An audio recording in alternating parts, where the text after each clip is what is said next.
Hello, and welcome to the third week of the Deschooling course. Now, this week I'm going to be talking about unlearning the school mindset. And I just want to clarify and repeat the sort of goal for me of this course. And I guess it's pretty obvious by now that the goal is not academic achievement for your children, although it's absolutely fine if that happens. You know, if academic achievement happens, wonderful. But my goal is your peace of mind. So I'm really hoping that this process, the tools that I'll be sharing with you tonight and this whole course, help you become a more happy, relaxed, confident home educator. And also, the more relaxed you are, the more available you are to your children. That's my experience. And the second goal would be to enhance the quality of your relationships with your children.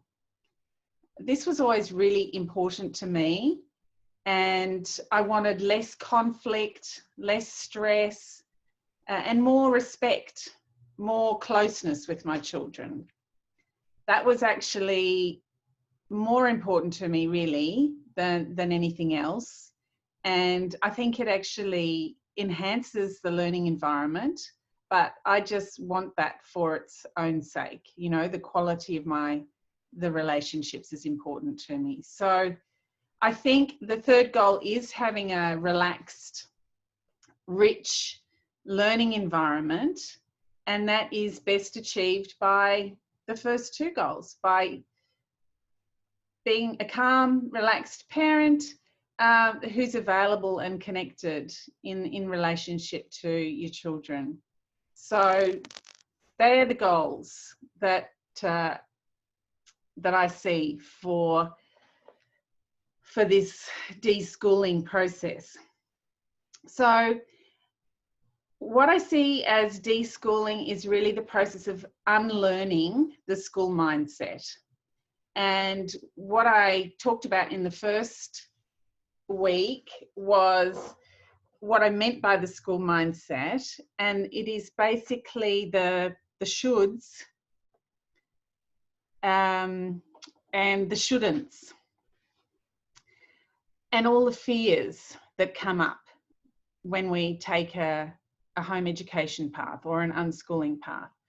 So some of the things that might be included in the school mindset, just to recap a little, you might have this belief that your children should follow the school curriculum, or they should keep up with their peers or their grade level.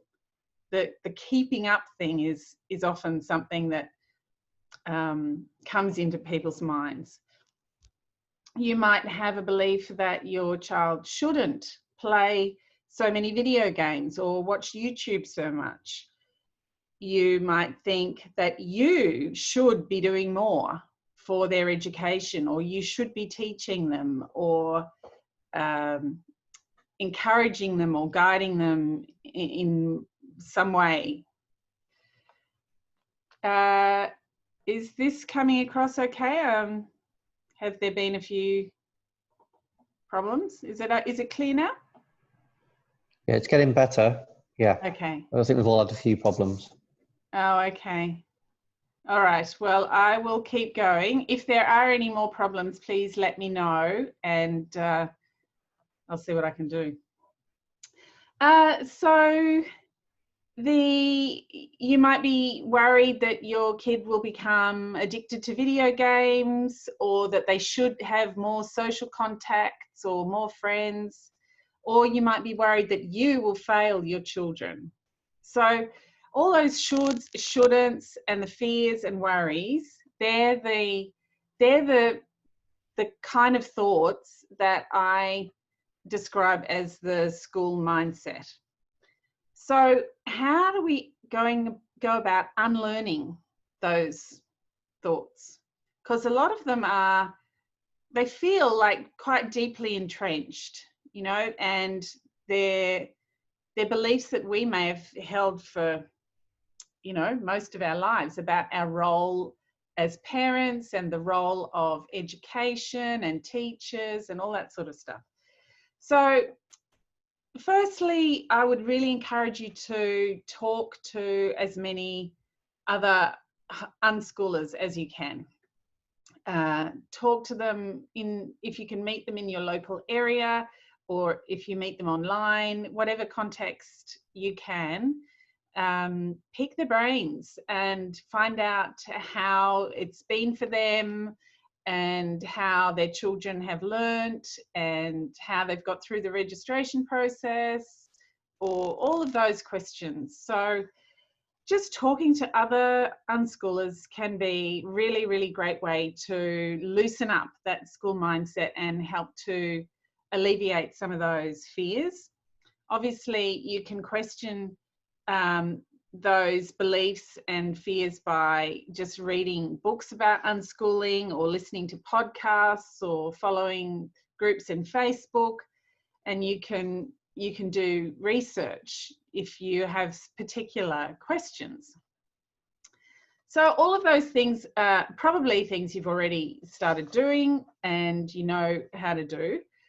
There's another way of unlearning that I came across while I was in the process myself, and it proved to be a life changer for me to learn this process.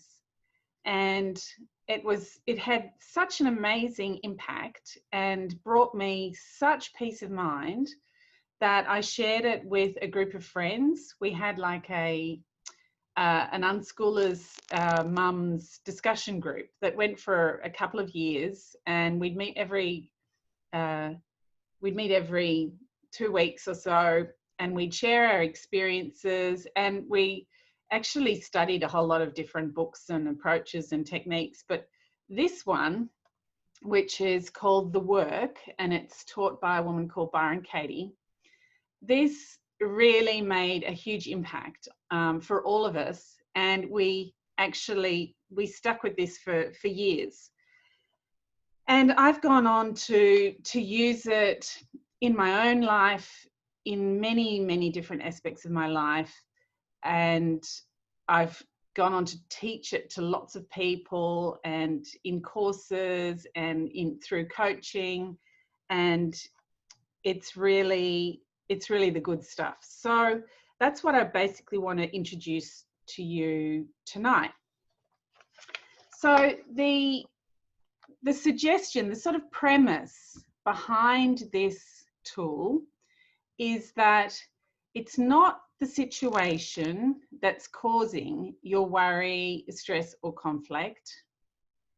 So it's not the actual situation. It's not what your child is doing or not doing. It's not what you're doing or not doing.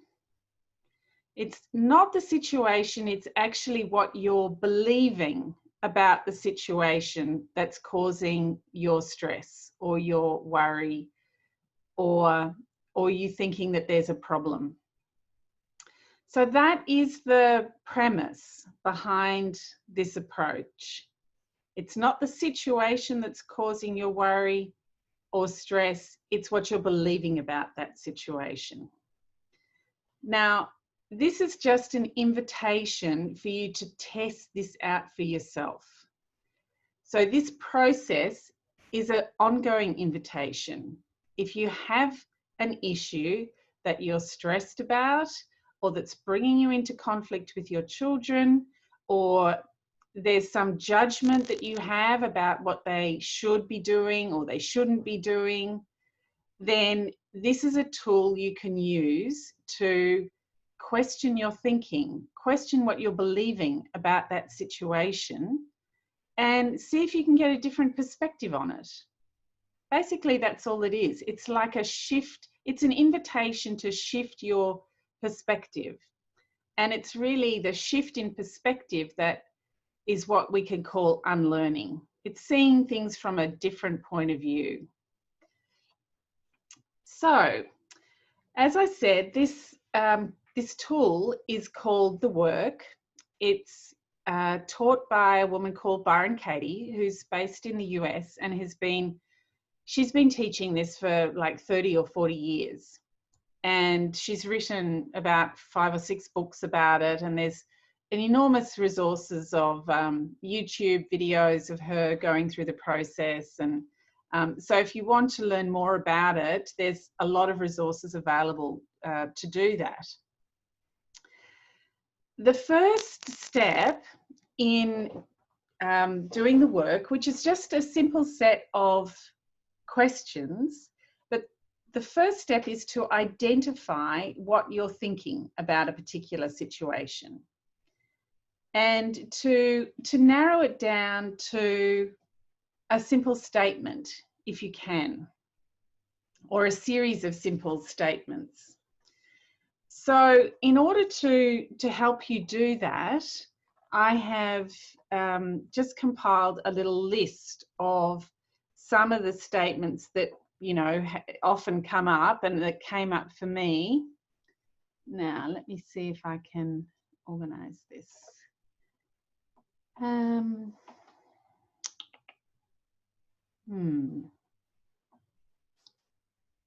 we go. Oh, no, it's the wrong screen. Okay, they're the questions, but I'll come back to that in a minute.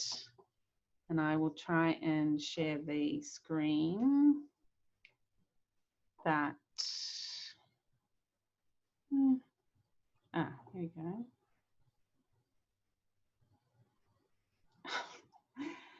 Oh dear.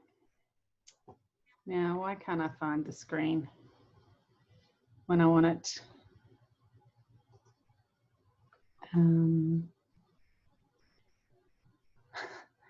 This is chaos here.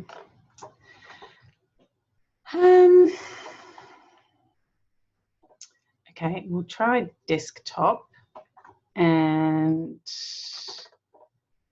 that and there.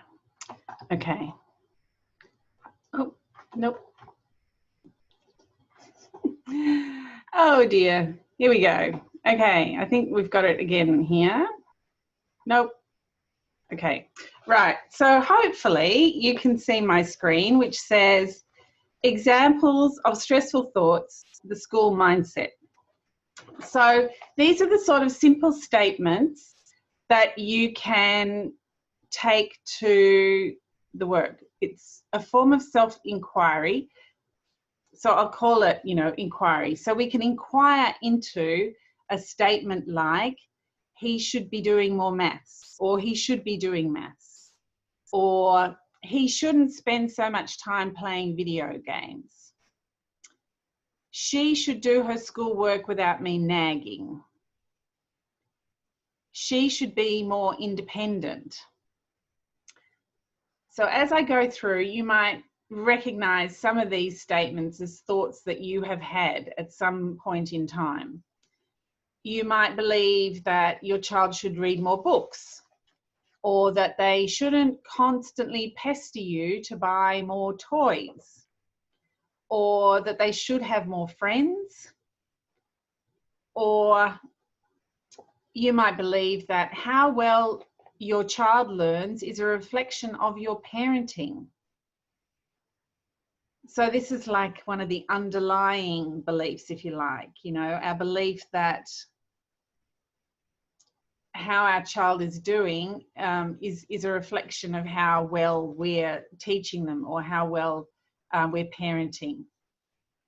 A lot of parents have a belief that children can't make their own decisions about what to learn.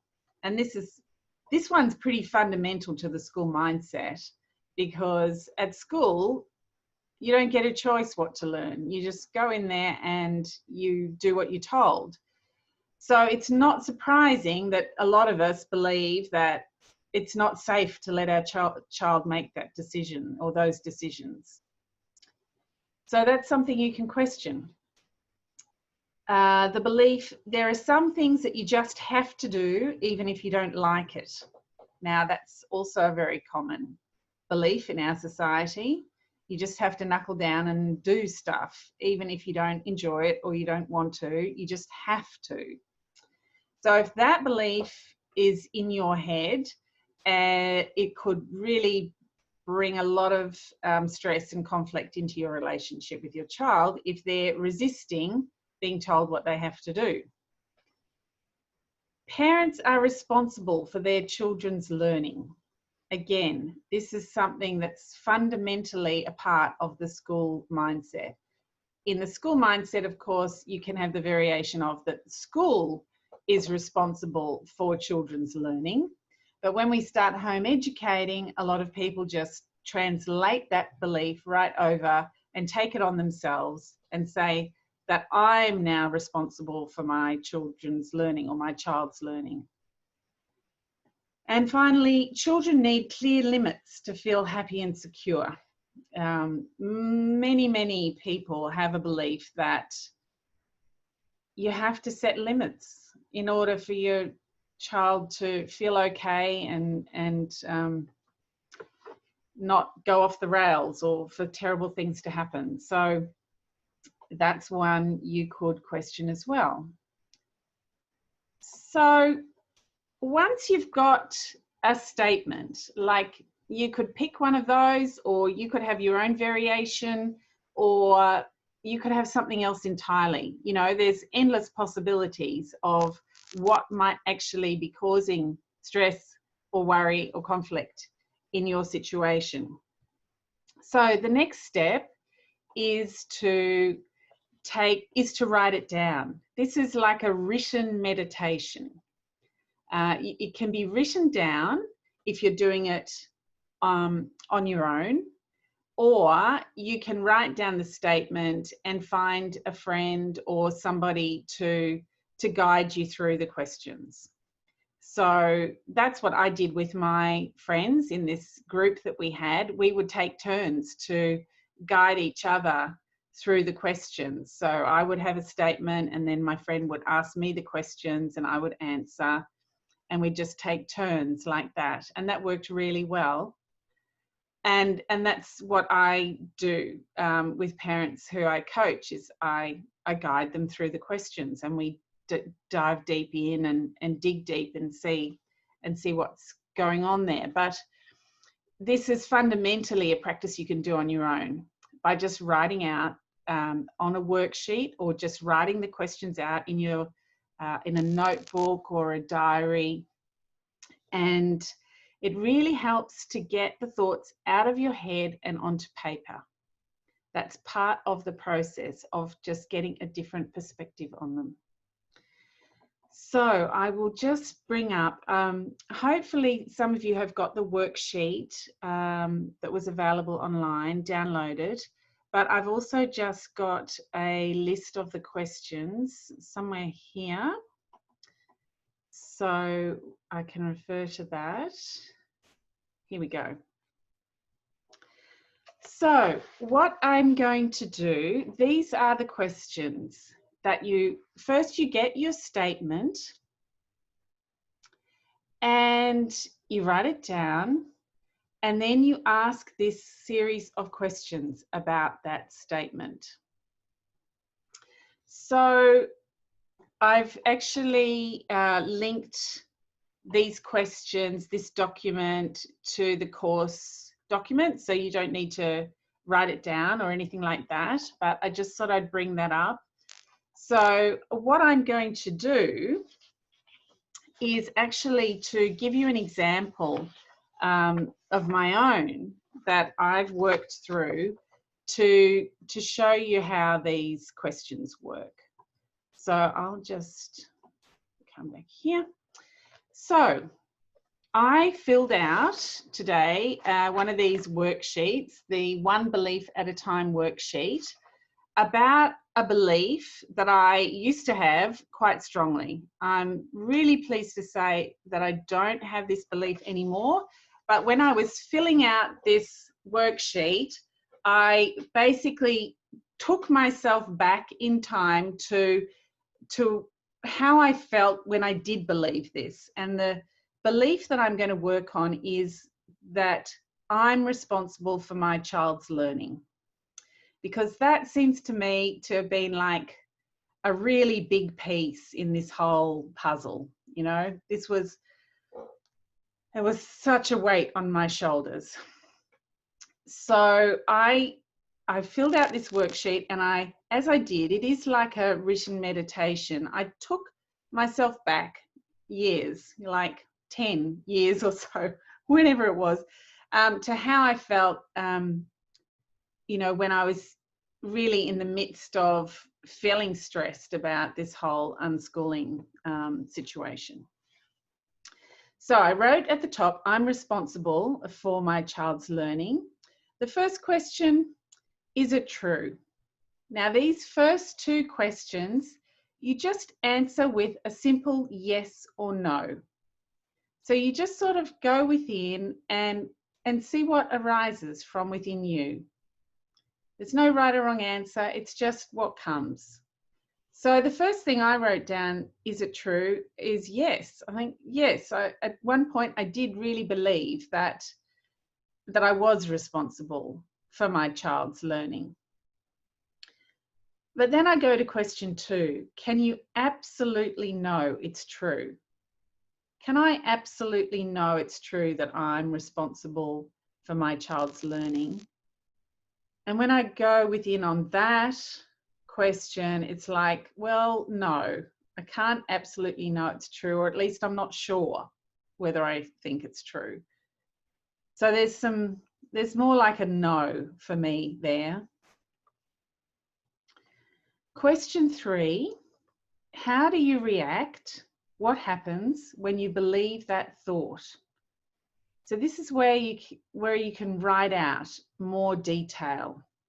So what emotions happen? How do you actually feel when you believe that you're responsible for your child's learning? Well, how did I feel? Well, I felt really stressed. And in my body, I felt really tight, like my shoulders were really tight. I felt anxious. I felt just a general tightness in my body and in my stomach. And like I said, it was like a weight bearing down on me, like literally a weight on my shoulders. So what images came into my mind when I believed this thought, I'm responsible for my child's learning? I saw images of people judging me and telling me that I'd failed in some way, you know, either images from the past of my parents saying this, or imagining images in the future where somebody would be judging me, whether it was the homeschool inspector or my parents or somebody else. I had images of people judging me. And I also saw images, when I believed this thought, of my child being unhappy, you know, and distressed in some way. So that was really an unpleasant feeling too. So how did I treat my child when I believed the thought, I'm responsible for their learning? This is where it really gets sort of sticky, because I noticed really clearly that when I believed that thought, I tried to control them. And it wasn't pretty at all. I would nag and put pressure on them, even if only just sort of subtle ways, but they always picked it up. You know, there was pressure, there was an agenda. I have to confess, I did notice myself at times like exaggerating some sort of scary consequence, you know, scare them with stories about, you know, what might happen if they don't do this, that, or the other. And it's really easy to go down that path when you feel responsible. You know, I just heard things coming out of my mouth that I would just go, oh my God, Did I just say that? It was quite confronting to actually to realize what was happening there. I would try and bribe them or give them, you know, some sort of incentive, all that sort of stuff. There were times where I yelled or threatened because I just felt so frustrated. And it might not have even been specifically about, you know, the learning. There was just this general tension in my whole system that made me much more likely to have like an emotional reaction, much more likely to yell or lose my temper or something. It was just like this general buildup of stress and tension. And of course, I tended to judge what they were doing. So negative judgments about them wanting to play with toys or play video games or watch, you know, television that I judged as mindless or stupid or whatever, you know. So there was a lot of judgment coming up that was associated with this belief that I was responsible for their learning. And of course, they picked up on that judgment, you know, the things that they loved and really enjoyed. You know, my judgment was that it was rubbish or you know, yeah, rubbish basically. So that was obviously unpleasant for them and for me. How did I treat myself when I believed this thought? I'm responsible for my child's learning and they weren't doing what I expected. I beat myself up. I felt a lot of self-judgment come down on me. You know, that fear of failure, the fear that I wasn't doing enough, or I'm just not good enough at this. So all of those thoughts and feelings came up associated with this belief that I was responsible for their learning. And of course, once I started getting that self-judgment coming up, then, you know, I would try and distract myself from the awful feelings that came with that by, you know, watching YouTube myself or TV or, you know, eating more than I needed to, or, you know, all those things that you do, that I did when I was feeling really stressed and overwhelmed. Overwhelmed, yeah, that's another thing I felt a lot when I believed that I was responsible for my child's learning. So all of that is what I wrote in response to question 3. How do you react? What happens when you believe that thought? So then we go to question 4. And this one is really very meditative. So the question is, who would you be without that thought? And this question asks you to just put this thought aside, like just put it in a box, put it over there, and imagine yourself with your child in the house, in whatever situation, you know, you might be in, and just imagine being there with them without this thought that you're responsible for their learning. So when I ask myself this question, who would I be without that thought? And I cast my mind back to those days when, you know, I had 2 boys who were sitting in front of computer screens side by side in the living room, having fun, playing with their friends online.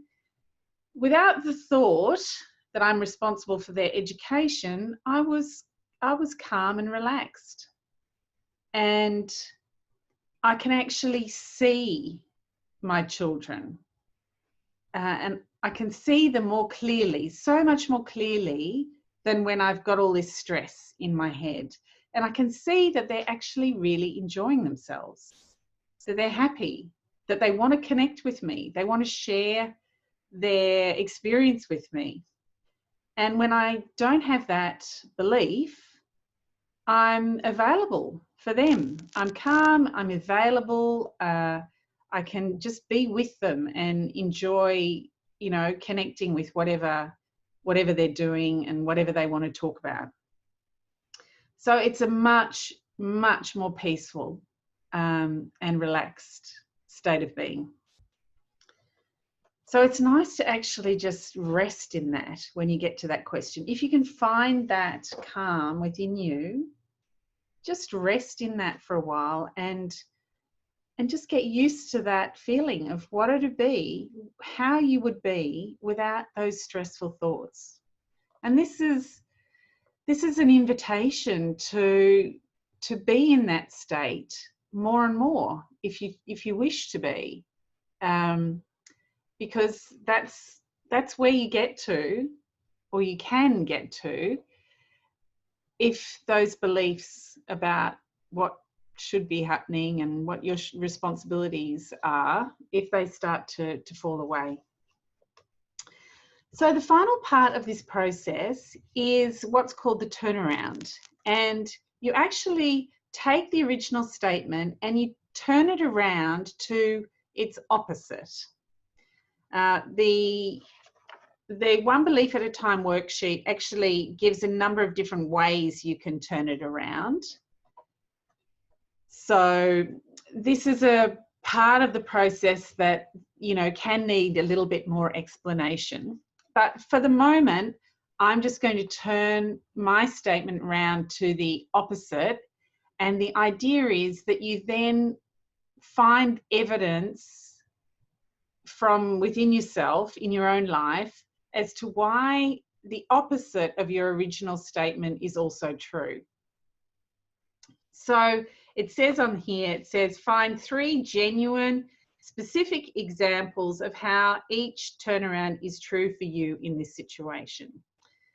So the opposite of my statement is, I'm not responsible for my child's learning or my children's learning. So I sat there today and I thought, okay, 3 specific statements for evidence as to why I'm not responsible for my children's learning.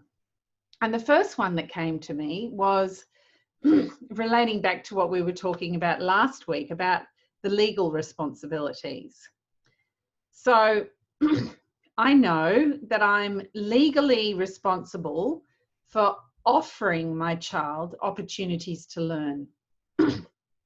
So I have a legal responsibility to offer them opportunities to learn from the school curriculum, for example, but I'm not responsible for making them do it, for making them study or forcing them to do anything. So I can offer my time, I can offer resources, I can offer suggestions, I can answer their questions, I can make all sorts of things available to them, and that is meeting my legal obligations. So I'm not legally responsible for my child's learning. I'm only legally responsible for offering them the opportunity to learn. That's very reassuring to me. That's a big piece for me. Secondly, I can't actually control their learning. So it's fine, you know, to have this idea that you're responsible for something, but underneath that word responsible is something about being able to control what's actually happening. So in relation to learning, you can't actually control it. You can't control what your children learn. Schools can't control what children learn. Nobody can. So, you know, in a school situation, you can force a child to be there. You can punish them if they don't sit there quietly or pay attention. But basically, you can't force their attention and you can't force learning, because learning happens inside somebody's head. You know, it's an internal process. It cannot be controlled externally. So I can't actually be responsible for my child's learning because it's actually going on inside their head. So that was an interesting sort of place to come to. In fact, the only person who's like responsible for their learning is them, and they can't really control it either. They can, you know, direct their attention in various ways, so they can't control what they retain or absorb, ultimately. So, but it makes more sense to say that they're responsible for their learning because it's actually going on inside their head, rather than say I'm responsible for it because I'm a different person. So that made more sense to me. So the other bit of the turnaround that came to me when I was thinking about this is, well, I'm not responsible for their learning, but I am responsible for how I'm relating to them. So if I'm actually, you know, nagging them or yelling at them or you know, trying to manipulate or punish them or pressure them, what am I teaching through that? You know, am I teaching them that they're bad or wrong, or what they're interested in is somehow wrong? Am I teaching them about, you know, using power in relationships? That's a really important issue to me. An important question is, what am I actually teaching? What am I modeling for my children? Do I want to model peaceful, respectful relationships, or do I want to model somebody who's, you know, stressed and controlling and yelling all the time?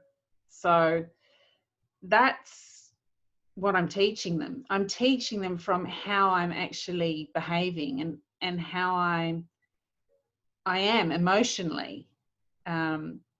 Everything about how I am conducting myself is teaching my children something. So it was really helpful for me to sort of shift my focus and think about what they're learning from a much broader point of view.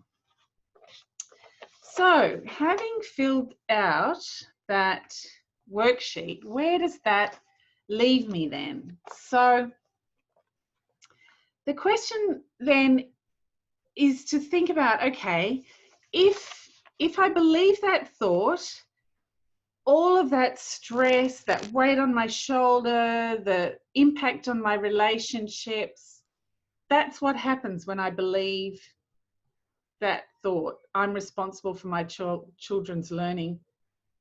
If I don't have that belief, I'm calm, I'm available, I'm present. It's a totally different energy. So it's just a process of noticing that can sometimes allow that belief to just drop away. It's not like you have to try and get rid of it. It's the noticing of how it's actually affecting your life and your relationships that can be the eye-opener. And it can shift your perspective. It certainly shifted mine. It doesn't happen straight away. And I had to, you know, come back to this process many times over a considerable period of time in order to sort of unpick and unravel a whole lot of different beliefs that, you know, are part of this school mindset. So it's not like a quick fix, but it is a really interesting process, and it can give pretty much instant relief sometimes as well. It can be just like, oh, okay, right. Oh, I see it differently now. And that shift can be just quite amazing. Just, like the weight lifts off your shoulders. And that's the sort of benefit that I'd love you to experience. So once that belief started to lift for me, which it did, then, as I said, I had so much more availability for my children, and I was so much more observant. I could actually see what was going on with them much more clearly, because the fear and the stress that came with this belief in responsibility was just like blinders. It didn't allow me to actually clearly see what my children were actually doing, because the judgments and everything were getting in the way. So this is sort of an invitation really to see what happens when the belief is gone or the agenda drops away, and to wait and explore that, and to see what's happening there. And you will be pleasantly surprised, I'm sure, because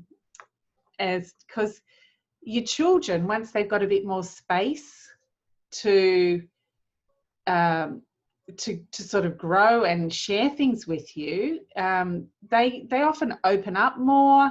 They get a bit more adventurous in their play. They're more willing to try new things. You know, the whole atmosphere in your home can change in very positive ways, and it certainly did for me.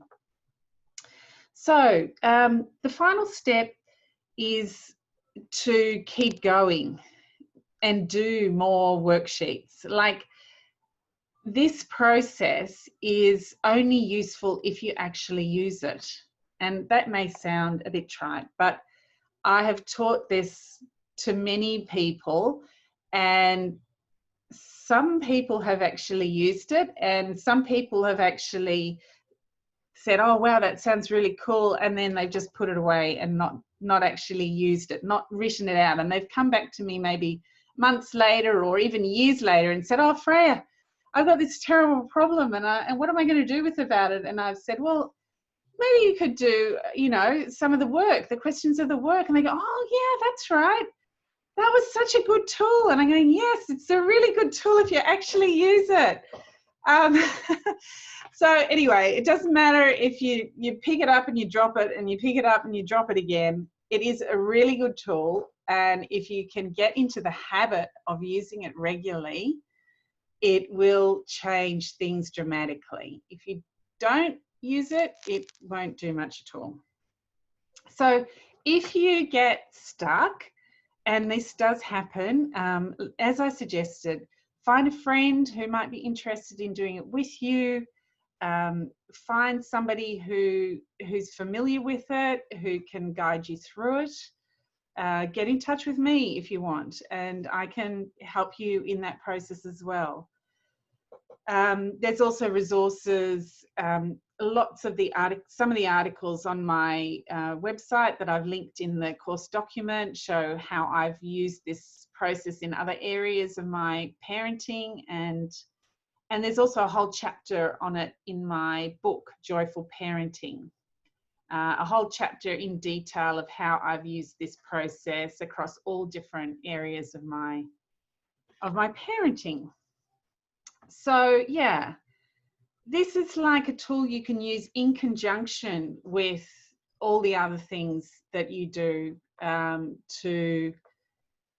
to become more confident and relax into this unschooling journey, which is a journey, and it will take time to unravel the old thinking, because it's like we've got this old programming in our minds, and we've embarked on this new journey, and we've got to somehow, you know, deal with the old software in our minds, which is not the right software for this journey. It's the wrong software, and it's going to get in the way, and it's going to really stuff things up. So it's a matter of, you know, of learning, of sort of getting rid of that software and opening things up. So having an open mind is the most precious gift. And it's a precious gift for yourself and also for your children, because it's amazing the weird directions that this unschooling journey can take. I mean, my kids have gone off in all sorts of tangents that I could never have predicted. And it's like, whoa, where are we off to next? So, yeah, the more you can have an open mind, the happier and more connected you're going to be. So I'm going to pause there and open up for questions and see if there are any particular issues that you'd like to raise, or in fact, even if you'd like to practice going through the questions. If you want to take this opportunity, it would be a great thing to share with the other members of the group, because they're probably thinking all the same sorts of things. That's the thing, you know, we all end up with the same sort of old software in our head and the same sorts of stresses and worries. This is one of the reasons I really love, you know, doing this sort of live with you guys here, is because just the sharing of what's going on in your life can make it so much easier for everybody, because they think, oh, I'm not alone in this. You know, there are other people who are going through the same stuff as I am. So having said that, I shall, invite you to ask questions if you wish. Karen, do you want to unmute? I'll just see if I can. Okay. Oh yeah, okay. Yeah, cool. got it. I just have a question. My kids were both at school up until 18 months ago. Yep. So my daughter got to the end of grade 1 and my son got to halfway through grade 5 before we decided to do it. And they both had sort of traumatic experiences, and they now both hate reading because they were forced to do it and they were told they weren't good enough, and they were put into like extra reading things. And my daughter now just won't, she's not reading, so she's 9 and she won't read. Yep. And my son's the same with like maths, timetables, anything like that. If he sees it, when he was at school, he used to rip his pages out of his workbook because they told him he wasn't doing it right and he wasn't good enough at it and he needed more practice. So how can I kind of help them to, they just see learning as this horrible thing. Like they anything that, which is why I thought we should go down the unschooling road. Yes. Just hate it so much from their experiences at school. Yeah. Isn't that sad? But it's very common. It's very, very common. I guess what I would suggest is just don't use that word. Right. Don't talk about them learning or needing to learn. And you don't even need to talk about maths under any sort of heading, maths. Yep. Just see where it comes up in everyday life. Right, okay. And it will. And reading does too, obviously. You know, it's pretty much impossible for kids to go through everyday life without coming across some maths and some reading. Yeah. And quite a lot in some instances. So, you know, for example, if they're cooking or helping you with cooking, I mean, that's the easiest example. Yeah, which is what we do. Of maths, you know, in cooking. Yeah. And there's maths in lots of games, card games, board games, video games.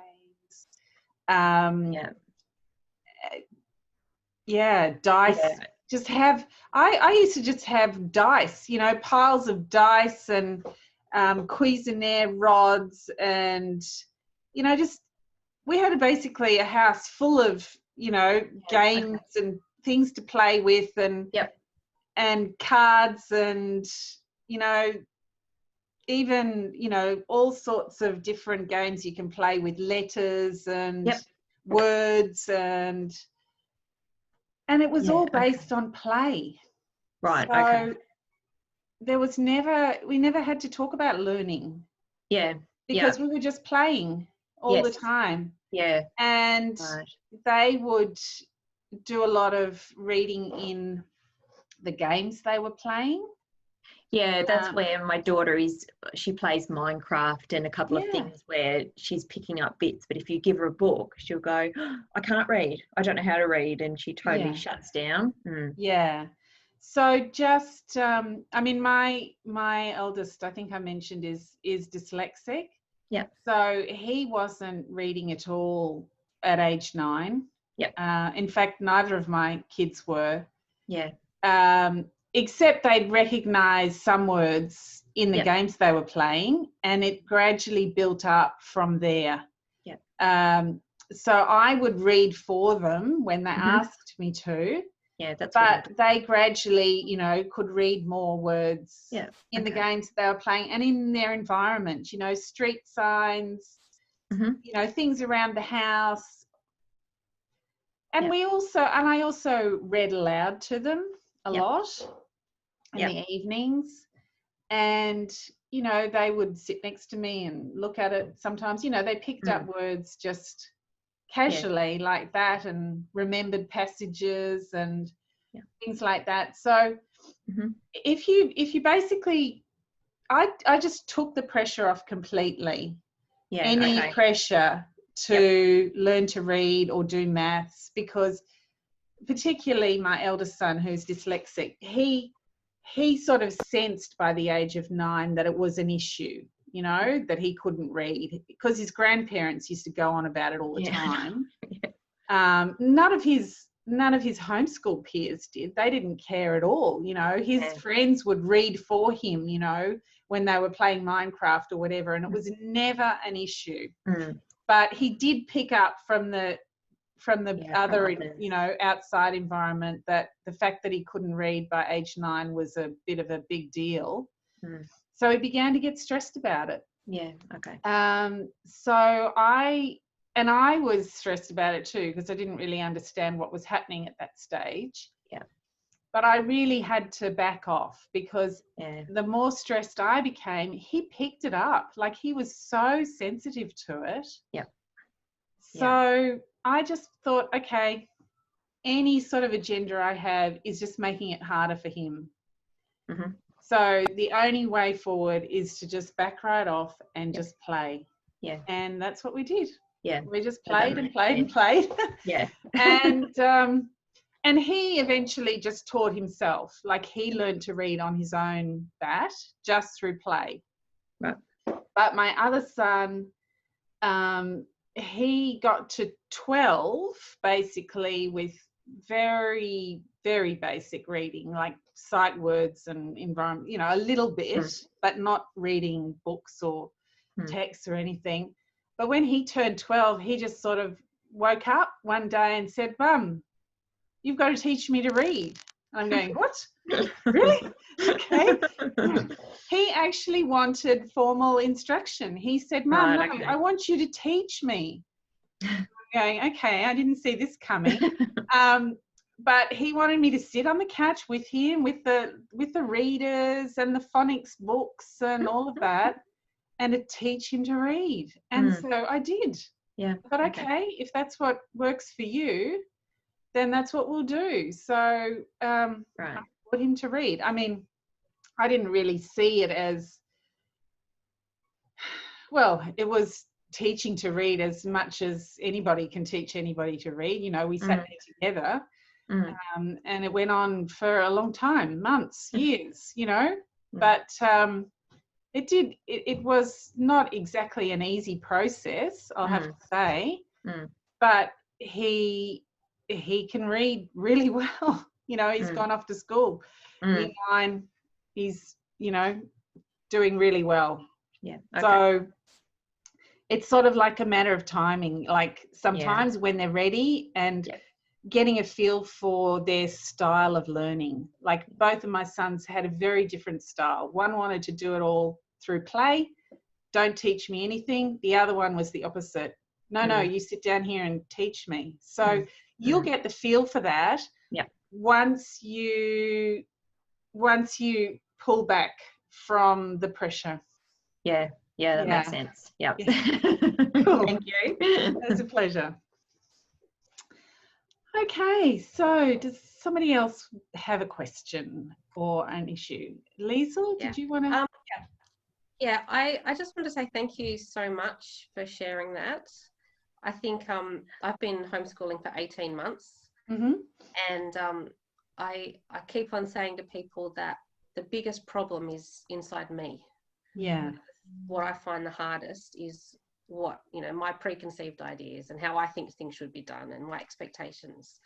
So yeah, I think this is going to be really helpful in making me actually sit down and identify what those things are. Yes. And work through them. So I had all these questions as you were going through, but then you kept answering them. Oh. Yeah. So thanks. Oh, it's a pleasure. So yeah, it is part of the process is to work out what you are actually thinking. And so it's actually it's a process of going inwards and really observing your own thinking in particular situations. And particularly when you get upset or stressed, like your emotions are a brilliant like alarm system or indicator of when there's something that you're thinking that's not useful, or it's not serving you anymore. It's like the old programming. So your emotions are a wonderful guide, and that's sort of how I've navigated this, because it's not always clear. Often our thinking is unconscious. We're not used to noticing it. But when I got upset, or I noticed that I started yelling or getting frustrated, I could then like take a moment later, maybe at bedtime or in early morning, or sometime when I had a few moments to myself, to think, okay, when I was in that situation, what was I thinking? And I actually had a journal by my bed that I would just write freely about a particular situation or a problem that was coming up. So I'd sort of like write freely, and then I'd go back over it and pull out certain statements that had a particular like emotional charge, that they were, oh, okay, that's the one that's really hurting, that's really stirring me up. So yeah, that was my process of sort of journaling. And then after a period of time, it became a habit that I didn't even have to write it down. It was just like, I'm upset. Oh, okay. What am I thinking? Oh, okay. Now I've got the tool. I can ask these questions and get a new perspective. So yeah, it took some practice, but sounds like you're on the right track. Yeah. Cool. Okay, lovely. Thank you very much for your feedback. Right, does anybody else have any questions or anything that is stressing them out or worrying you? I've got a couple of questions not related to that. That was I sent an email earlier today. I don't know if you got that. I did, but I haven't replied. Yeah, that's fine.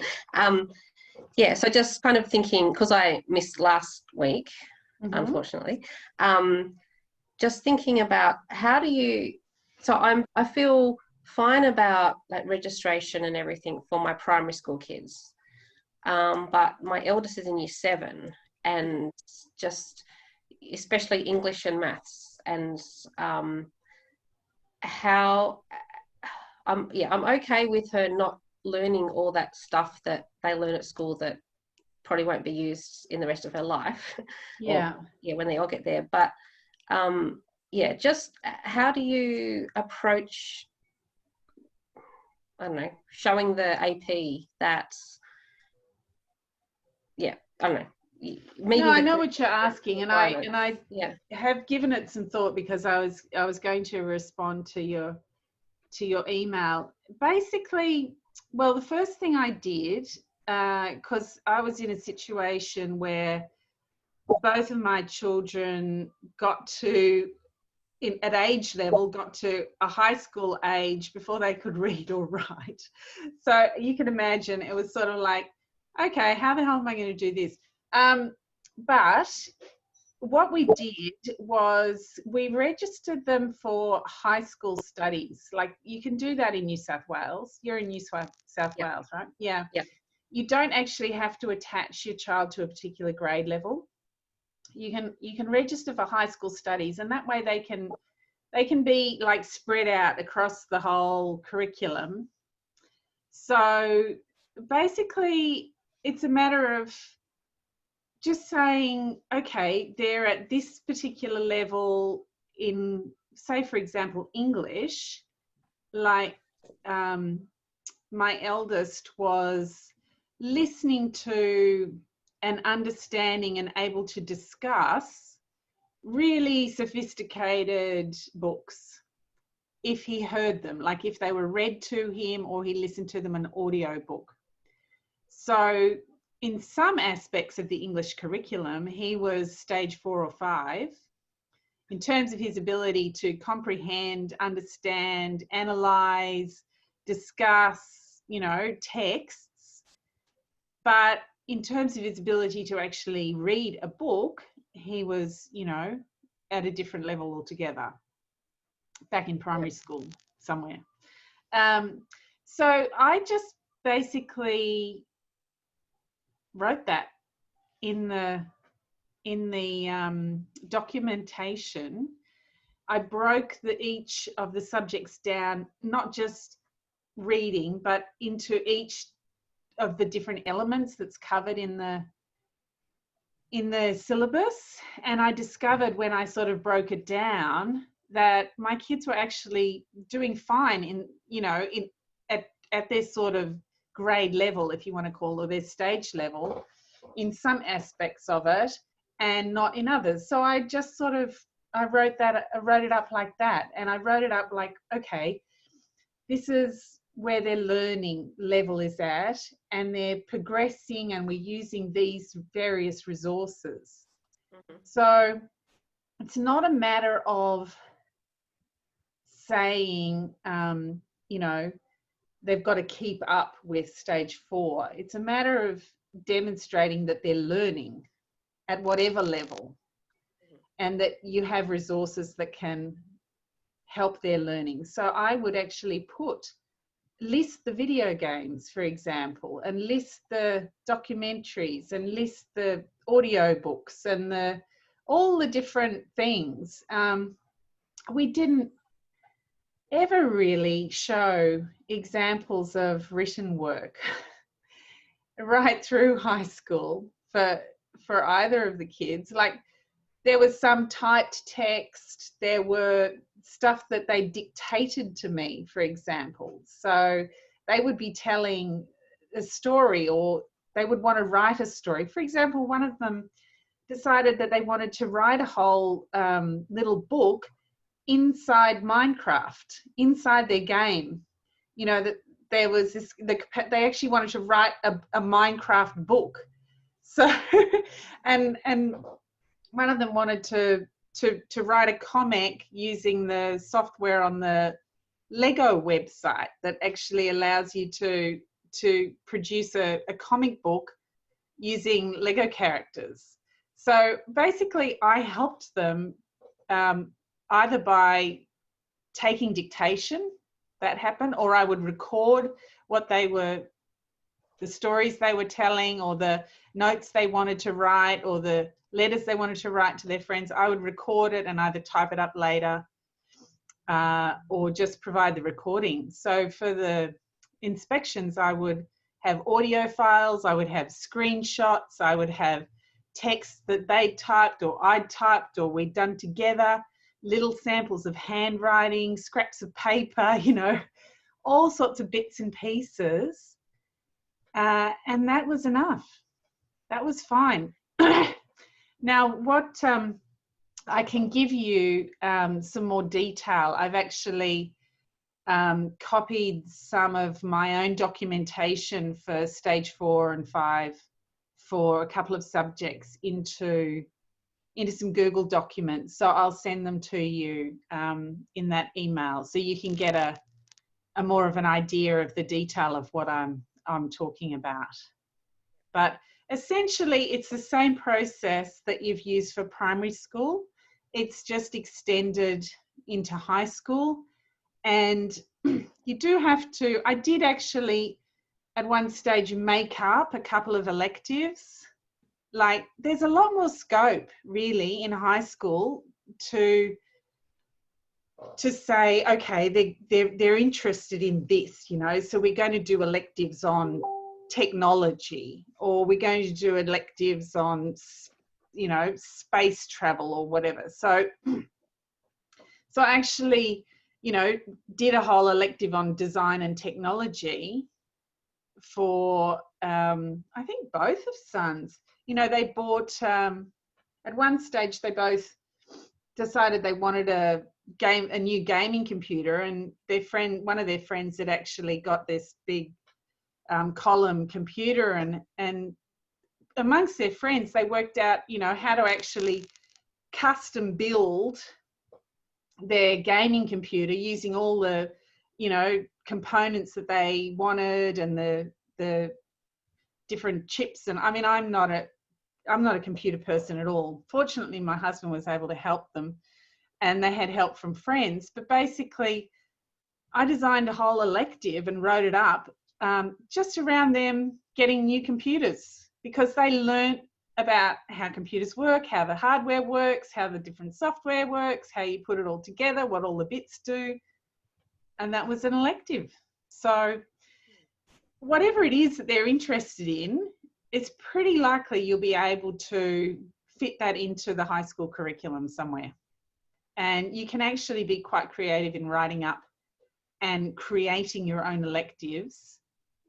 And that's fine by the inspectors. At high school level, they're really quite excited about that. So even if it's not an elective that's ever been done before, you can still create it.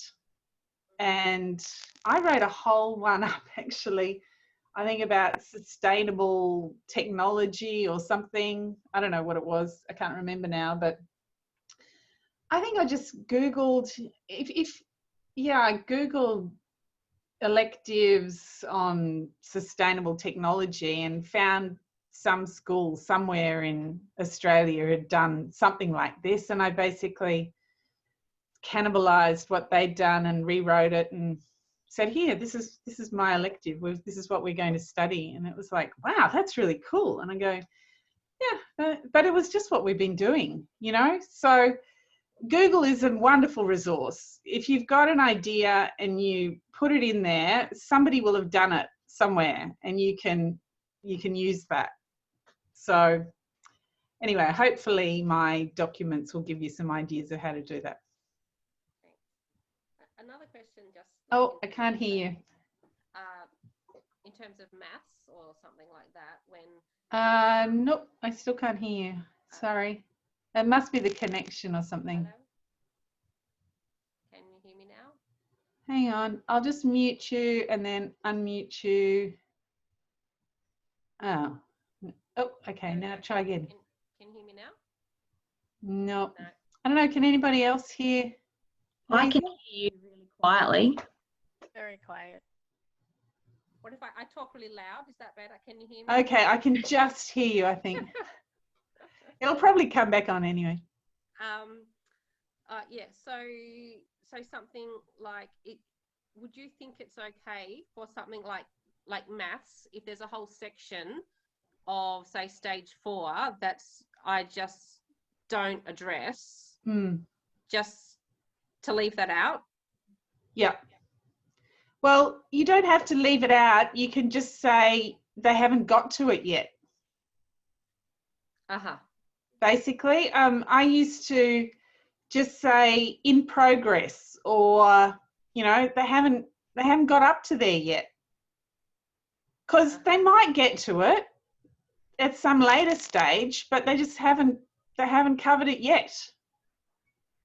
So you just don't know, you know. You might think, oh, okay, suddenly they turn 16 and they got an interest in maths. But where they're at now, no, you haven't done it yet. So just hasn't covered it yet, or in progress, or something like that for that particular topic, and leave it open as to whether they'll pick it up at a later stage. Uh-huh. So that's what I mean about you don't have to cover all aspects of stage 4 in stage 4 at that age. You know, some of it might be covered in earlier and some may be covered later, and there might be things that you never cover at all, and that's fine too. You know, you just say, you know, hasn't covered it yet, and they still might not have covered it when they're 17, and then you're done and it's all finished. So, yeah, they really don't worry about, they don't require you to cover everything. Absolutely not. They're much more interested in the things that you are, you know, that your child is really getting into, and what they're enjoying and what their interests are, and their growing sort of confidence in what they're learning. So yeah, don't worry about those bits. That's my suggestion. It worked for me. Okay, thanks. Cool. Okay, anybody else?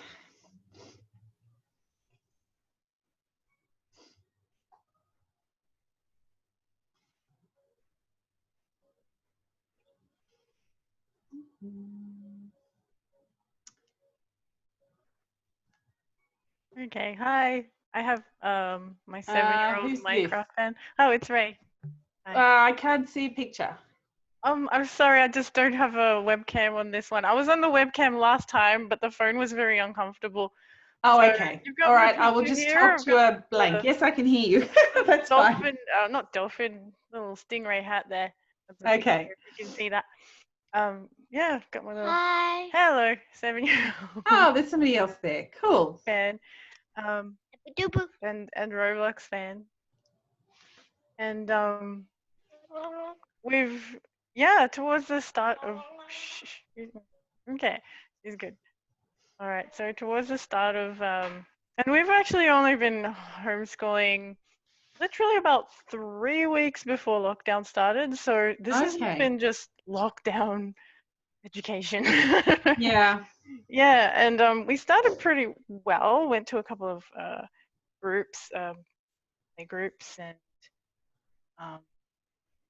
yeah, and just like, we're starting on friendships, but then lockdown happened and all those friendships sort of, pitted out because, online you can't really, keep that going. So we found AHMC, Australian Homeschool Minecraft Server. If anyone wants to join, welcome. Look that up on Facebook, AHMC. Yeah. Found a couple of friends on there, and she was on voice call, and so we'd be doing our sort of curricular. So I started with subject-based homeschool learning. Yeah. I wanted to calm down my parents that we're doing school stuff. Yes. And so we managed that. Like, usually it would just be we'd do like about, to be very honest, we only managed, like, with her attention span at 7 years old, I only managed about 3 activities in the morning, and then by midday she's like, I want my games, I want my laptop. Yeah. She's just like, she just wants to see her friends online. Yes. And she'd be playing her games, voice chatting, and I'd be happy because in lockdown she'd be getting her social interaction. Yeah. And so that worked for many months, and Melbourne's still having another lockdown. Yes. But towards the end of it, so we thought, oh yeah, lockdown's coming out, we'll go see some people again, this will be great. But no, we had to get stuck in lockdown again, so we didn't manage to get out. We were just stuck home again, and still being with online friends. Yes. And then suddenly suddenly one day her best friend online, she'd be online with this friend, you know, her best friend just blocked her because I was in the shower. She had like an emotional breakdown while I was in the shower with her friend, and her friend just decided to block her. I contacted the parent, and she's like, "Oh, my daughter's just decided to do this. It's her decision, this and that." And I'm like, "Oh, I'm still trying to work it out, but no, it's Yeah. been a decision." And so my child got really, really hurt about that, and I didn't notice because I was just like you said, I was still in that school mindset. I'm like, well, you still have to, I know it's okay, but we still have to do the homeschool stuff. I didn't notice till a month later that she was gradually starting to refuse all the work we were doing because like it just dawned on me one day once I finally like started reaching out to you about unschooling and stuff. It just dawned on me, oh my God, my kid is just mourning. She's just lonely. She's just mourning at like a lost friendship, and she's just not interested in activity. And so I was like, oh my God, unschooling sort of came along, and you said that I could actually just follow her into what she's doing, even in this state. So I guess my concern is still kind of like, I should probably think long term. I'm a bit nervous about what's going on right now because we're both like, she's currently mostly just sticking to social games like Minecraft. She's just chatting online with friends, and Roblox, she's just on there playing role play games. Like social experiment and stuff. And I'm like, what about maths? Like the English is covered. She's chatting online. She plays story games. That's like English reading. But maths is. Yes. Well, I suggest it is really a good idea to take a longer term view because it develops over time, and we're going to be out of lockdown in about a week or two, so maybe we'll get out a bit more. You can get out more, and there's so many more opportunities available to you once that's over. So it's sort of it has been an unusual and an extreme sort of situation, and at the same time, isn't it wonderful that you've had that resource of the social connections online? Because that's what I'm doing in lockdown. I'm on the Facebook chatting with friends. Absolutely. It's sort of like it's such a gift, really, that our kids have got access to these online connections at this particular time, because that's all they've got, those fallouts, the social fallouts, they can happen at any time. There was a time when I think my eldest son was around about 8, and he had a physical fight with one of his friends, one of his homeschool friends, and it was like, oh my goodness, it was one of those embarrassing moments, but more than embarrassing, it was a bit traumatic because being a parent too. He had this big falling out with this kid, and we were in the same homeschool group, and they just didn't want to see each other at all. And it was sort of like, okay, what are we going to do now? Who's going to go to the group and who's going to stay home? And it turned out to be us that stayed home. So, there was a period of time where we just didn't go to a homeschool group for ages. In fact, it sort of coincided with a trip we were going to take overseas anyway. So there was quite a long period where we just didn't go.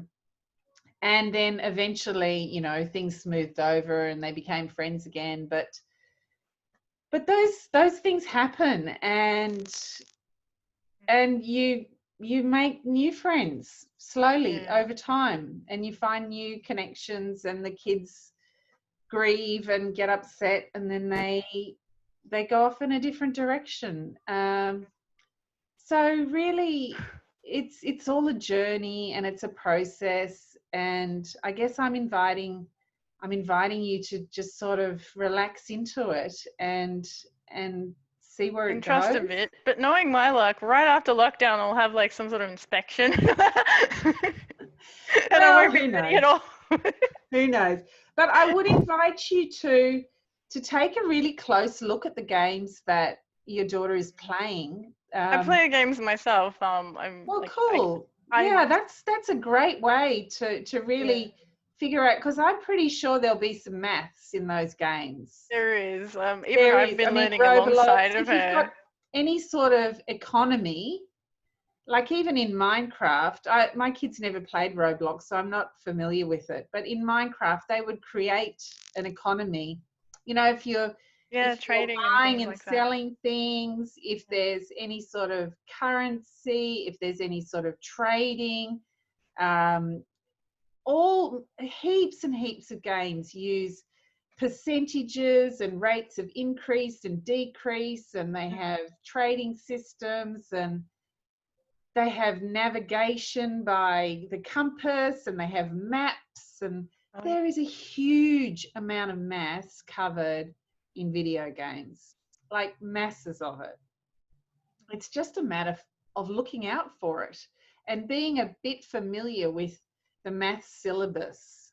I know this is boring, but when you're a home educator, it's sort of part of the package to be familiar. The more familiar you are with what's in the syllabus, the more able you are to tick the boxes and say, yep, they've covered that. Oh, yep, percentages, or yep. And comparisons and you can find all sorts of things in those syllabuses that you didn't even think were there when you open it up and have a look. So just really take a broad view and a longer term view, and I think that'll help you sort of relax into it a bit.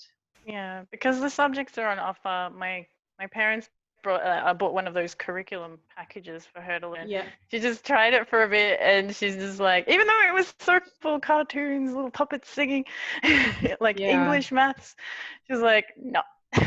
So like after a couple of months, no. Well, the other suggestion I have is for you to have a look at the curriculum, like just have it sitting there and you have a flick through it and just get a feel for the different things that are covered in there. And you might be surprised at what your daughter's actually covering while she's playing and doing other things. And you can also, you know, if it comes up in conversation or she has a question about something, or, you know, if you know what's in those documents, you can think, oh, okay, oh, that's covered in there. And you can pull it out and, you know, spend 5 minutes just explaining something to her with reference to that syllabus document. I've been meaning to go deeper into those documents. Yeah. Yes. I mean, I always had a stack of workbooks, and we hardly ever used them. But, you know, I had maths books and all sorts of stuff because I couldn't remember any of that stuff. And my kids would ask, you know, we had to work out the volume of a fish tank so we could, you know, work out how much water you have to put back in the fish tank, or when we were buying a new fish tank, how much water and what's its capacity and what's the volume of this fish tank. And I thought, okay, this is maths. How do you do this? Yeah. So I had to go to the maths books and go through it all myself. So I remembered how to do it. So basically I was relearning it alongside my child, but I had the books there. So that's the resource. We figured out how to figure out, you know, calculate the volume of the fish tank. And there was a whole page of working that I'd done that could go in our next, you know, registration application. So you never know when something like that's going to come up. And if you have the books there, you can go and look it up. You can take some notes and bingo, you've got a lesson on volume. Tick, bing, and off you go. You can forget about maths for another week or 2 or 3 or however, you know. It really, over time, those things, you just notice them pop up And if you take notes, then you just wait for the next time it pops up. Yeah. Yeah. I had another, I think it was a question or something about learning alongside of them, and now it's escaped me. Well, there is a lot of learning alongside of them, because I certainly can't remember all of the stuff I did at school. In fact, I probably only remember a very tiny portion of it. So when all the questions come, I have to go and look it up. So, you know, we ask Siri an awful lot of questions. Yep. And we type in Google an awful lot of questions. And I go to the maths books and the geography books and all the books that we have in the house to find the answers. So that is actually a brilliant process, because you're actually modeling learning for your child. It's sort of like, is there something you don't know? Well, this is how you figure it out. You ask Siri, you ask And it's Google. called research. It can actually, Yeah. write that This down. One of her YouTubes she was watching, I've put it down as research because it's got something to do with Absolutely. something else she was doing. All of my documentation for registration is full of references to YouTube videos, and to documentaries, and to, you know, all sorts of stuff, because that's where the information is these days. You know, if there's something I want to find out about it, I'll go to YouTube or whatever, you know. So use those resources, write it up, and that's what learning is about in this time and age. And that's what socializing is about these days too. It's as much about online as it is about in person. So all of that, and online relationships, and navigating interpersonal problems and all that sort of stuff, that's all part of the school curriculum as well. So you can write up stuff, conversations you've had with your daughter about this, you know, fallout that she's had. That could all be written up as a topic, you know, that's covered in the personal development curriculum. Oh, wait, where do I find info on the personal development curriculum? Because I've never heard of anything like that. PDHPE. Yeah. What is it? I can't remember what the acronym stands for. Personal development. Oh, I can't remember. Anyway, it's definitely in the New South Wales curriculum. I think it's in the national curriculum. So there's stuff about, you know, interpersonal relationships. Yeah. Okay. So, yeah. I'll look deeper into that because I wasn't aware of that. Yeah, so that's the thing. The more you become familiar with what's in the syllabus, the easier it becomes to tick the boxes. So and just, I've remembered what else I was going to say. It wasn't a question. It was just to reassure anyone who's teaching their kid English. Back in the day, I used to teach English overseas, and I did a little short course, TAFE course in Melbourne, learning how to teach English to foreigners who just have come from overseas, even often impoverished places, so they don't have money for resources when they get here. And so us English instructors would have to literally resort to anything around them, like take them shopping, or just look at junk mail with them, or just anything around them just to teach them English. Literally English, I just figured out that English is literally all around us, and you can, you know, if you just use that, you're good. Well, at least it's through the younger ages. If you want to get more complex, then But, no, you can go a long way everywhere. with that. Yeah, that's a very good point. Just even like, as you say, the junk mail, the magazines, the subtitles on television. Toys.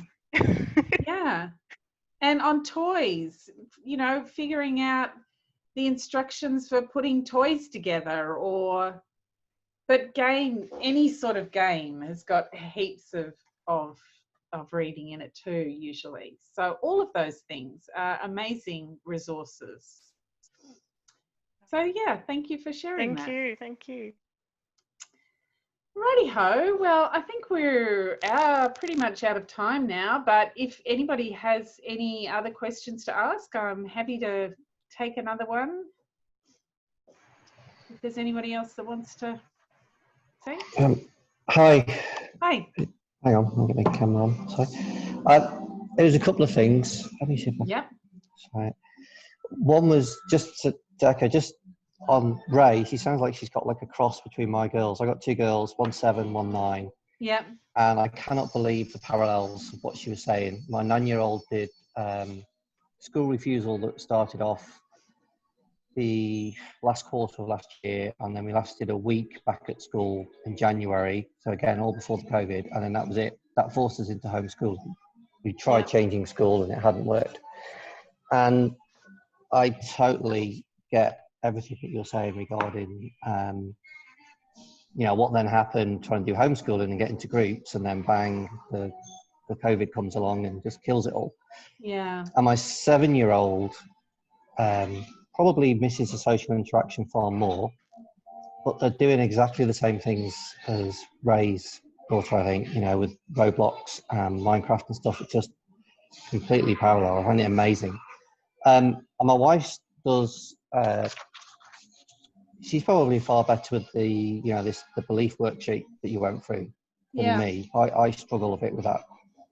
But I've noticed that my wife has got much more laid back about what they're doing at the moment, because we don't do any schooling, as it were, any homeschooling as we thought it would be.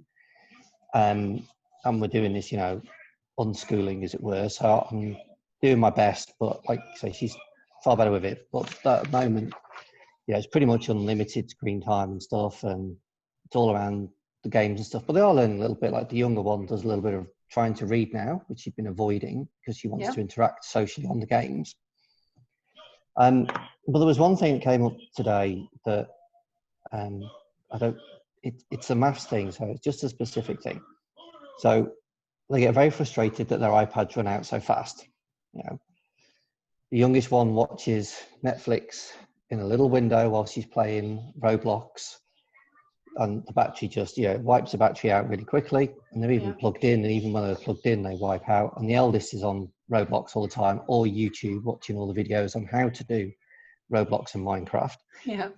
And they get very frustrated with the batteries going down. So I was trying to explain to my eldest daughter about, I said, oh, you know curves? She said, yeah, I did those at school. I hated those. I said, yeah, okay, so you didn't like them. And I was trying to explain that the way she uses the battery and the way they don't let it charge is kind of exponential, and it was obviously too much. I get that, like trying to explain what exponential graphs were.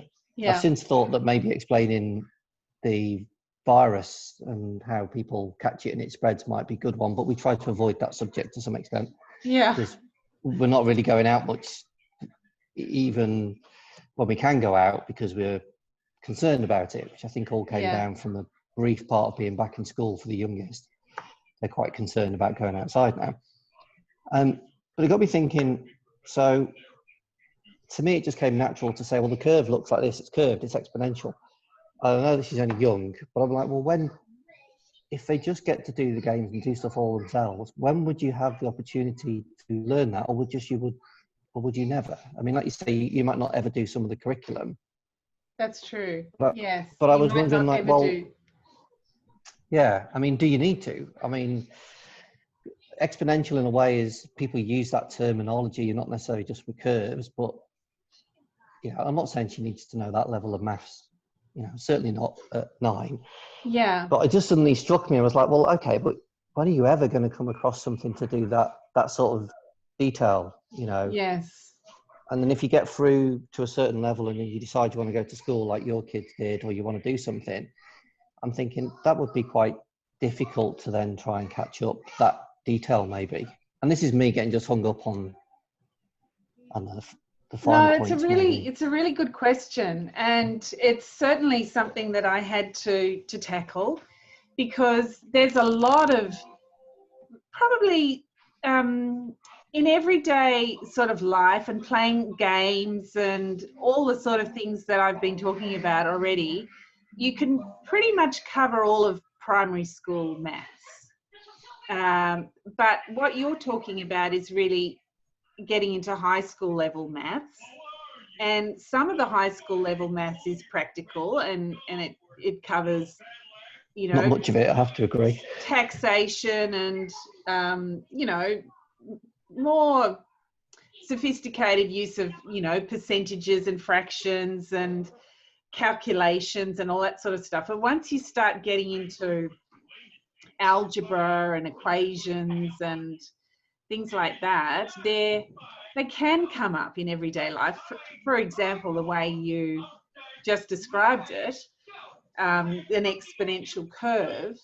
And I think you'll find you don't have to nail your explanation the first time it comes up. You know, you'll have other opportunities to come at those issues or those concepts at a later date if you take the long view, because that used to be my thing. It's sort of like, oh, we finally got to talk about this and I've got to get it right, you know, because this is the moment that we get to talk.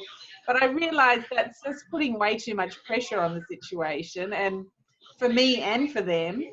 And I realized, no, I'll just, you know, explain it to the best of my ability now, and we can come back to it, you know, later if we need to. Now, in the longer term leading up to school, what I found was it was really only when my children had in their minds that they might want to go to school or they might want to go to higher education level, they got any sort of motivation to learn those parts of the maths curriculum that hadn't come up naturally. So as a means to an end. It was a means to an end, and it did happen with both of them, that eventually it came up as a means to an end. And my eldest child probably didn't really get to that stage till he was about 15, and it was like, okay, there's all these bits of maths that I don't really get, and could you sit down and you know, just go through it with me? So we did, you know, basically he asked for it at age 15, and he sort of, he wasn't really interested, but we just sort of did half an hour a day, you know, for a couple of months, and basically that filled in a whole lot of those gaps.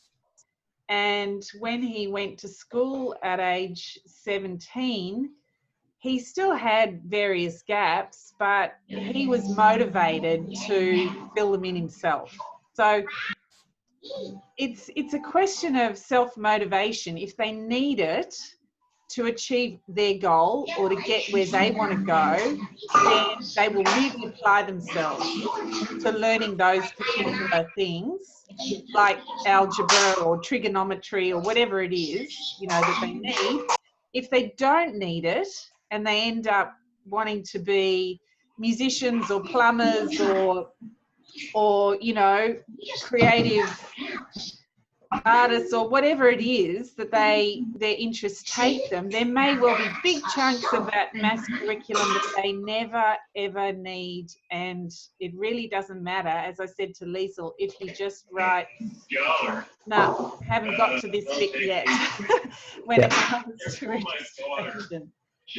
So yeah, there's some interesting articles about maths actually. I think I might have linked one into the resource document, but if I haven't, I'll find it, because it's really interesting to get a sort of different view on maths, and to see it, because there's different types of different uses for maths. Some is really practical for everyday life, and then there's maths which is, you know, it's like an art form. It's a way of exploring patterns and describing the world and its beauty and, you know, all that sort of stuff. And then there's maths it's really useful for a particular application like science or architecture or aeronautical engineering or whatever it is. So it's really helpful to break maths down into its different elements rather than just seeing it as this one thing that sort of looms large. So does that help answer your question?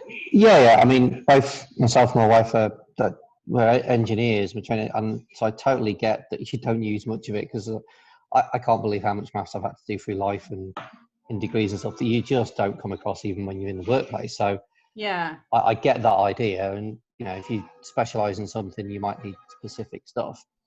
I still, I guess, have some concerns over when you get to that point, but it's a long way off for us, and I need to relax about it. But that whole idea of, like you say, it's a means to an end and motivation led. So if they want to do something, then they're going to have to get interested in what it takes to get there, not just the end goal. At the moment, we don't have the patience for that. I mean, clearly, even on their level, we don't have the patience.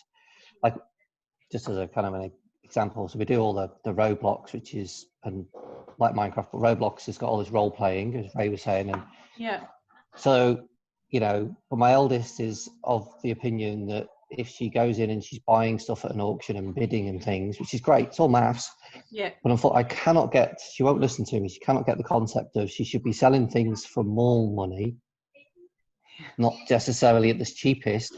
And just because she bidded the most money that she had straight off and therefore wins an auction doesn't mean that thing is actually worth that much.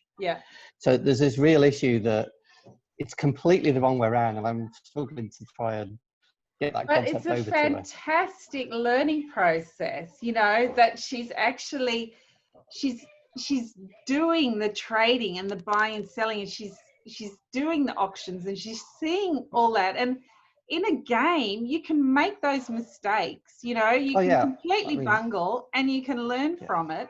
And that's a really cool example, actually, because my youngest was really into games that you could do that sort of buying and selling and trading and all that sort of stuff. And he did the same things. He would set the ridiculous prices, and, he went through that whole process of experimenting and exploring that whole trading sort of systems. And over years, he actually figured it out, and he's actually become really interested in economics and economic systems and in business. And neither my husband or I know anything about, that stuff, because that's not our background. But last year, age 14, he got so comfortable with all of that. He actually started his own business online, and he's been really successful. He's actually earns, probably at least $100 a fortnight from his online business selling Lego on Bricklink, which is, online Lego trading. But he's got his own shop. He sets his own prices. He researches it.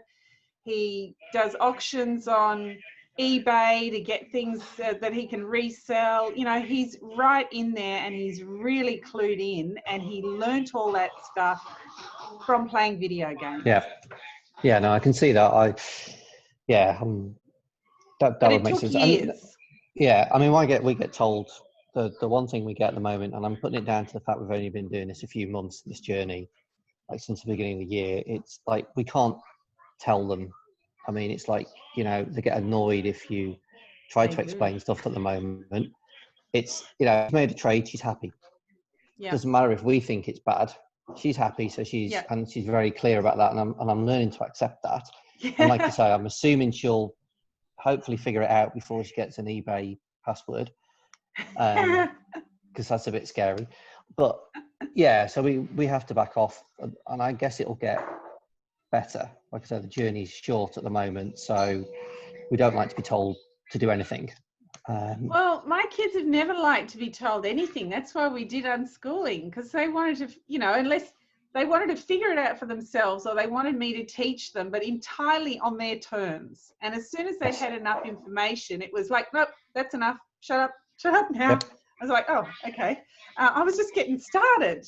But no, enough information. So they wanted to control it, you know, the whole process. And you just, take some really deep breaths and sit back and observe what is happening. Yeah, that's my best advice, because over time you will see a lot of learning happen, you know, but it's really hard if you just look at it over a period of a few months.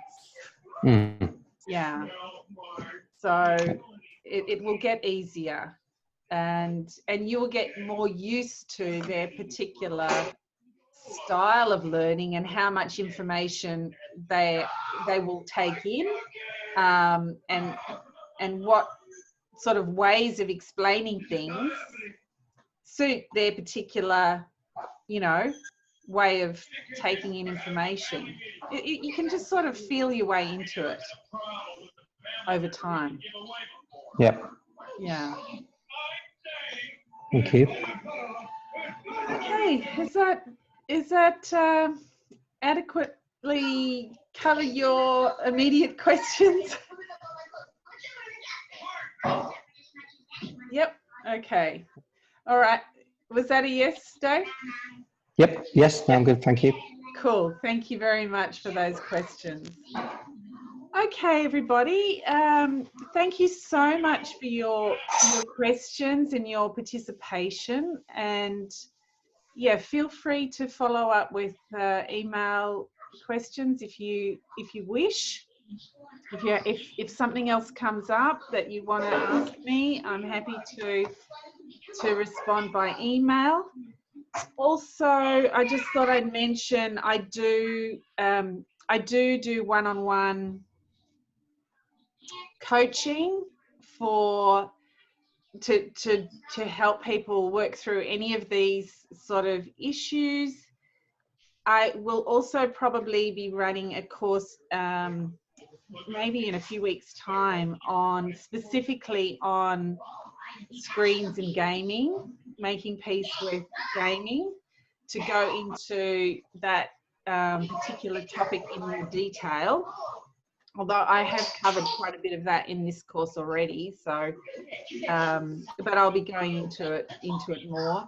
And also, in terms of the longer view, the tools that I used just from a parenting point of view to make the whole unschooling experience like sustainable over the long term and really a happy experience, I put into the book I wrote called Joyful Parenting. And so that's available on the website, and it covers the questions, it covers communication skills, problem solving skills, lots of different practical skills that can support you in this journey. And there's also a course, an online course that's based on the book. So those are some things that might interest you to support your ongoing journey, which I hope will be a more relaxed and confident and fun time for all of you and your children, hopefully more so as a result of doing this bit of deschooling. So thanks again for your participation, and I hope we keep in touch online. And yeah, thank you. Thank you. Okay. Good night, Thank you, then. Freya. Bye.